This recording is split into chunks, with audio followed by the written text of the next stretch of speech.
Oi, gente. Meu nome é Luísa e essa é a nossa aula sobre sistema respiratório. Eu queria adiantar que os nossos slides eles estão com muitas informações justamente porque a gente está numa plataforma online e eu quero que vocês possam fazer anotações muito completas. Então, quando eu estiver fazendo uma demonstração ou alguma explicação, vocês fiquem atentos e vocês deixem para copiar quando vocês estiverem, por exemplo, com o vídeo pausado. Assim a gente consegue ter uma aula bem construtiva, tanto com a minha fala, quanto com o material que eu deixo aqui visualmente, né, na plataforma. Além disso, eu vou disponibilizar o slide para que vocês tenham acesso a ele offline e possam fazer uma revisão em alguns momentos, né? Por exemplo, na hora de fazer exercícios. Então, boa aula para nós.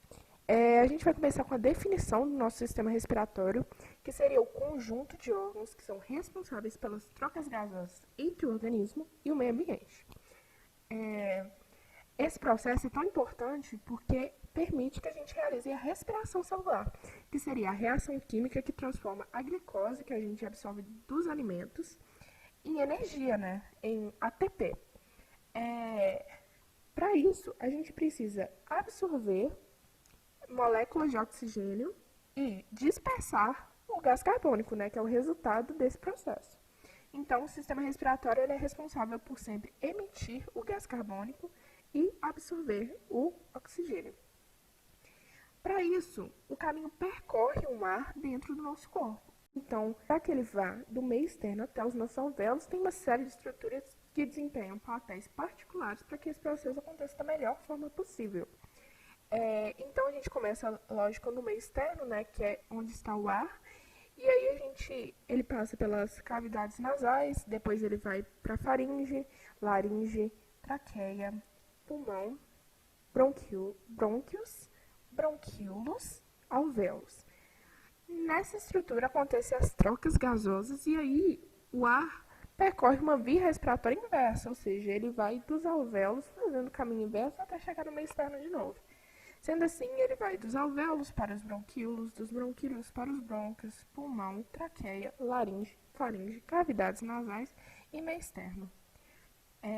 Agora, né, fazer a detalhação de cada uma dessas estruturas, a gente vai começar pelas cavidades nasais.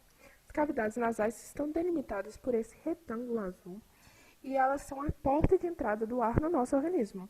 Óbvio que em algumas situações a gente acaba respirando ar pela boca, como por exemplo num exercício físico, onde a gente está mais ofegante, a gente precisa de oxigênio, então a gente abre a boca e respira para ter uma entrada, um fluxo maior de ar, mas normalmente o ar precisa entrar pelas cavidades nasais porque elas fazem a filtração do ar. Ou seja, os pelos, eles fazem ali a barreira de partículas grandes. Então, você nunca vai conseguir aspirar um bicho, por exemplo, porque ele vai ficar preso nos nossos pelos, né? Além disso, a gente tem glândulas secretoras de muco, que fazem com que os pelos e também as cavidades elas fiquem revestidas de muco e assim as partículas externas elas possam se aderir a essas paredes e aos pelos e assim elas sejam eliminadas quando a gente assoar o nariz, por exemplo. Além disso, as nossas cavidades nasais são extremamente vascularizadas, o que faz com que a gente consiga ter uma adequação térmica de temperatura. Uma adequação térmica, né? Que redundismo. Essa adequação térmica faz com que o ar não seja agressivo ao nosso organismo em temperatura, ou seja, que ele não entre muito frio ou muito quente e danifique nossas estruturas mais sensíveis. Agora a gente percorre para o conjunto de estruturas que formam o que a gente chama de garganta. A gente tem a faringe, que é a estrutura que conecta o nariz e a boca ao esôfago e a laringe. Ela é o ponto de encontro entre o sistema digestório e o sistema respiratório. E, para que não aconteça nenhuma confusão, nem que a gente tenha comida nos nossos pulmões ou ar no nosso estômago, a gente tem a epiglote, que funciona como uma válvula que separa os dois sistemas. Assim, quando nós respiramos o ar, a epiglote tampa o esôfago, fazendo com que o ar vá para a laringe. E quando a gente engole alguma comida, ele tampa a laringe, fazendo com que o ar vá para o nosso esôfago. Então, ele funciona ali como realmente uma válvula, um divisor, literalmente, de ar e comida, né? Depois disso, nós temos a laringe, que seria a estrutura que conecta a faringe à traqueia e transmite o ar através dela. ela porta as cordas vocais, o que são um mecanismo extremamente importante para que a gente consiga se comunicar com as pessoas da nossa espécie através da emissão de sons, né? Essa emissão de sons ganhou o nome de fonação, que seria a modulação do ar que vem dos nossos pulmões e vibra as cordas vocais. Isso faz com que elas produzam pulsos sonoros que são emitidos através da faringe pelo nosso nariz e a nossa boca.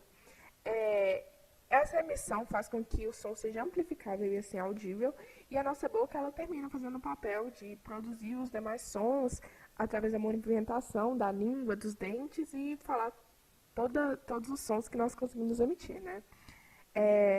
Avançando aqui, nós temos a nossa traqueia, que conduz o ar inspirado da laringe até o pulmão.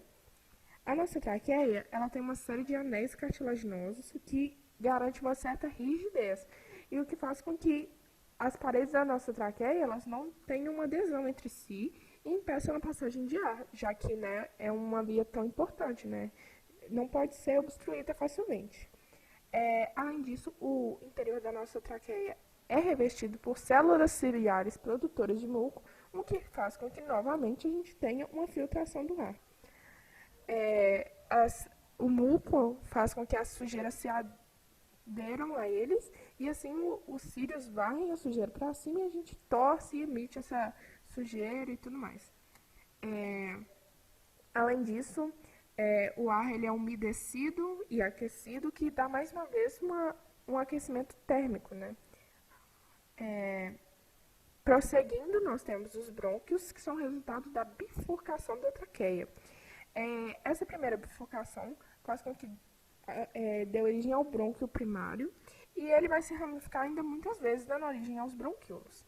Essas múltiplas ramificações dão origem à árvore bronquial, que é muito cobrada em algumas questões.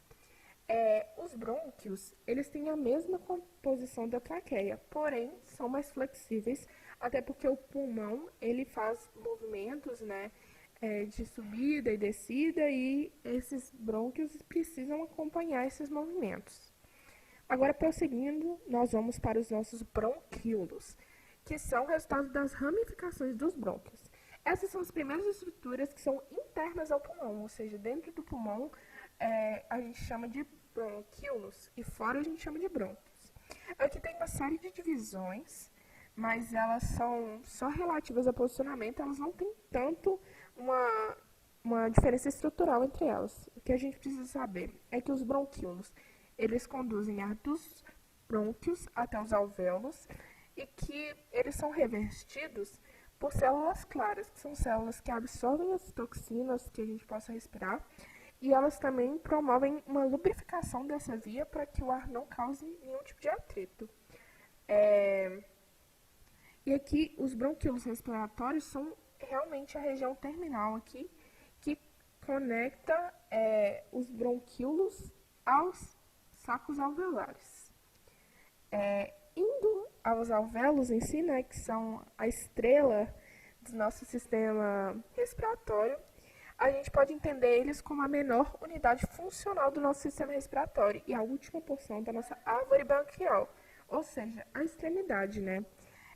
Neles, a gente pode observar uma grande vascularização, né, que é extremamente necessária para que ocorram as trocas gasosas, e a gente também pode observar que os alvéolos em si, eles são agrupados em estruturas chamadas sacos alveolares, que são uma forma de organização do nosso pulmão. O fato dos alvéolos serem verdadeiros saquinhos de ar faz com que o nosso pulmão tenha uma estrutura mais esponjosa, né? Agora, falando mais sobre o processo que acontece aqui dentro, né, que é tão importante, a gente tem a hematose pulmonar, que é um nome que vocês precisam gravar porque as questões cobram muito. A hematose pulmonar em si é a passagem do oxigênio do alvéolo para o sangue e a passagem do gás carbônico do sangue para o alvéolo, ou seja, uma troca gasosa, né? Esse processo acontece da difusão simples e eu já vou explicar por quê. Tendo uma palhinha aqui sobre o sistema circulatório, o sangue que chega aqui é o sangue venoso, porque ele é pobre em oxigênio, rico em gás carbônico. O nosso alvéolo contém um ar que é rica em oxigênio e pobre em gás carbônico. Então, o que temos aqui é um alvéolo, é uma troca gasosa por diferença de concentração, ou seja, o CO2, que está muito concentrado no sangue e pouco concentrado no ar, migra para o ar, e o oxigênio, que está muito concentrado no ar e pouco concentrado no sangue, faz essa migração do ar para o sangue. Assim, a gente pode observar que ocorre um equilíbrio de pressão entre o ar contido nos alvéolos e a concentração gasosa que a gente tem aqui no nosso sangue. Então, assim, a gente consegue fazer uma transferência de gases, sendo a absorção do oxigênio, que é necessário para a nossa respiração celular, e a emissão do gás carbônico. Indo agora aos movimentos respiratórios, a gente pode detalhar a inspiração, que seria a entrada de ar no nosso organismo, e ela é feita através da contração do nosso diafragma e contração dos nossos músculos intercostais. Isso faz com que o nosso diafragma desça e as nossas costelas subam, faz com que a gente tenha uma expansão do pulmão e um aumento do nosso volume torácico. Isso faz com que a pressão externa seja muito maior que a pressão interna. Então, o ar entra. Em um movimento inverso, a gente tem a expiração, que é a saída do ar do nosso organismo. Isso acontece porque o nosso diafragma e os nossos músculos intercostais relaxam, fazendo com que o nosso diafragma suba e os nossos músculos façam com que as nossas costelas abaixem. Assim, a gente tem uma diminuição no nosso volume torácico e uma contração do nosso pulmão. Isso causa uma pressão interna maior que a pressão externa, e assim o nosso ar sai. Aqui falando sobre a regulação respiratória, é basicamente a interferência do nosso sistema nervoso no nosso processo respiratório. A gente pode detalhar a nossa respiração como um movimento parcialmente involuntário, porque eu posso controlar ela aqui, eu posso tampar minha respiração, ou eu posso respirar descontroladamente, mas vai chegar um nível onde o controle de gases no meu sangue vai estar muito fora do normal. Então, o meu centro respiratório, ou seja, a área do meu cérebro que controla a minha respiração, ele vai entrar em ação e vai fazer com que, involuntariamente, eu precise respirar menos ou mais. Em condições normais, o nosso centro respiratório ele vai enviar impulsos contínuos ao meu diafragma, fazendo com que ele contraia e relaxe, fazendo com que eu não precise realmente pensar que eu tenho que respirar. Então, quando eu estou fazendo minhas atividades, não penso em respirar, mas se eu quiser, por exemplo, nadar, inicialmente eu vou ter que pensar que em certos momentos eu tenho que tampar minha respiração, em certos momentos eu tenho que respirar.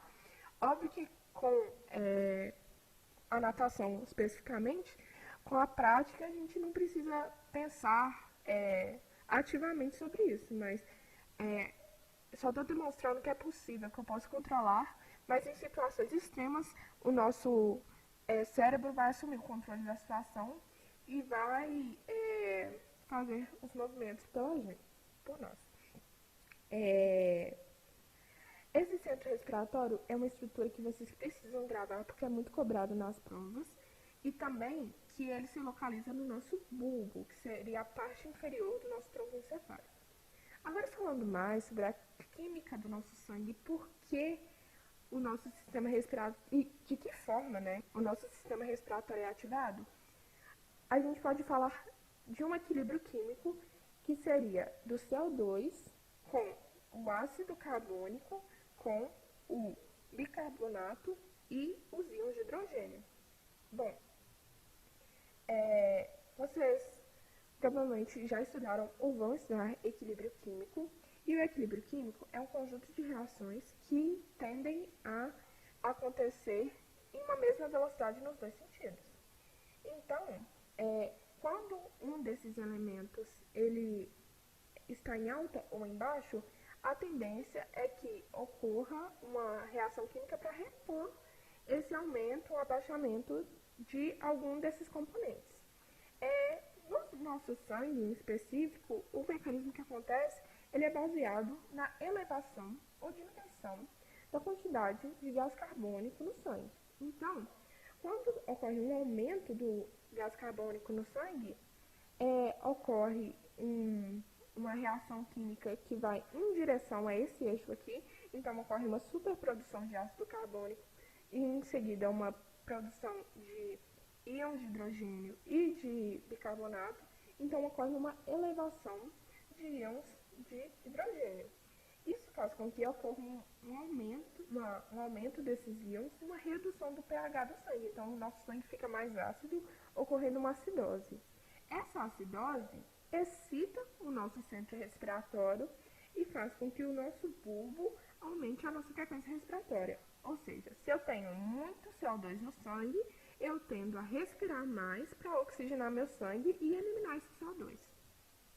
O processo inverso acontece se eu tenho pouco CO2 no sangue. Se eu tenho pouco CO2 no sangue, o que vai acontecer é que a reação vai ser impulsionada nesse sentido. Então, vai ocorrer uma diminuição dos íons de hidrogênio e do bicarbonato, né? Porque vai estar produzindo esse gás carbônico e o CO2 e água.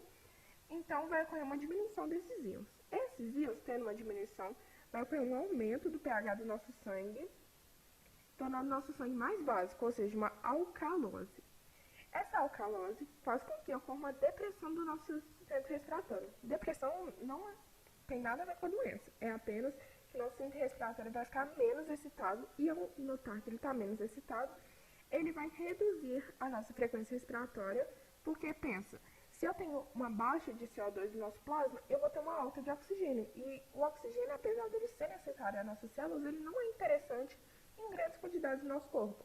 Então, aqui, tendo uma baixa de CO2 no nosso plasma, o que vai acontecer é que a gente vai respirar menos e vai tentar controlar esse balanço. Então, a gente pode pensar, para finalizar, nessas reações como uma gangorra. Quando um está muito alto, a tendência é que esse aqui tente abaixar, fazendo uma reação no sentido inverso. E quando está muito baixo, a tendência é que esse aqui tenda a abaixar para que esse fique alto.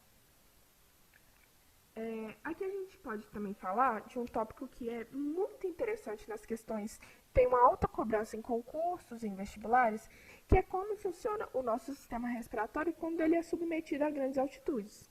A gente sabe que a pressão atmosférica está diretamente relacionada com a concentração de gases por metro quadrado, né?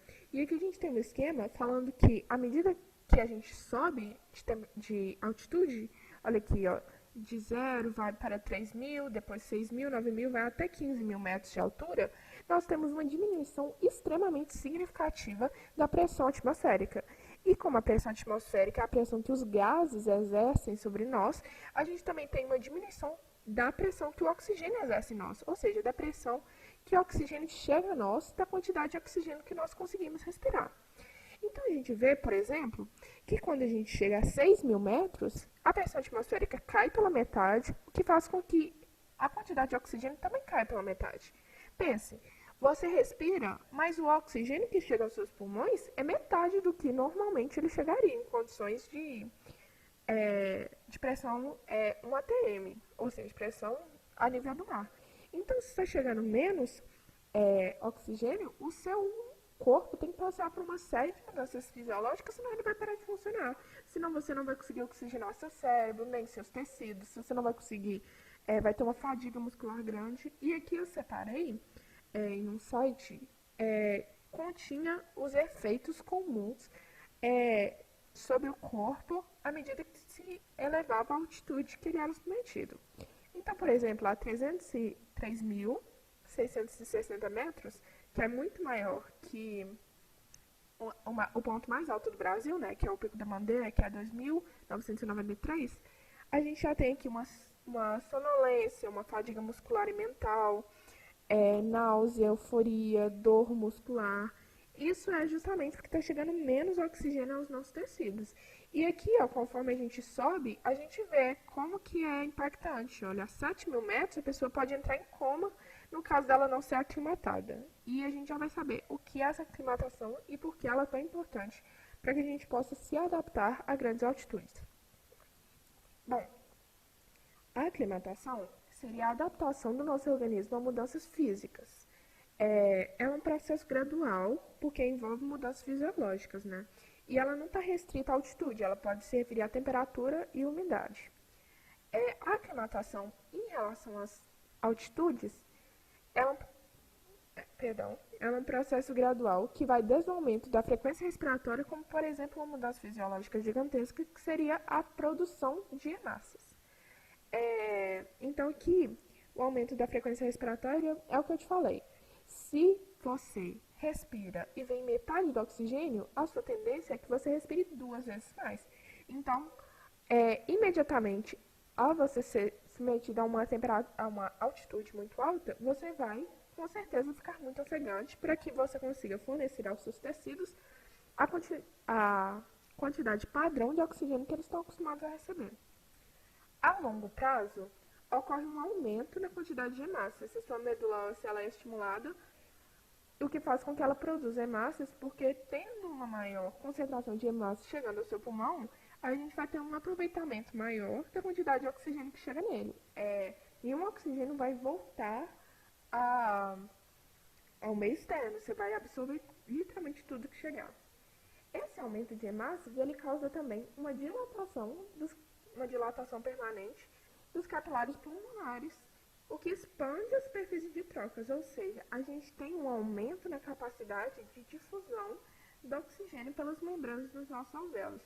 Então a gente vê que ao longo do tempo, nosso corpo vai se adaptando, vai produzindo hemácias, vai aumentando a capacidade de difusão e assim a gente consegue ter uma qualidade de vida melhor ao ser submetido a grandes altitudes.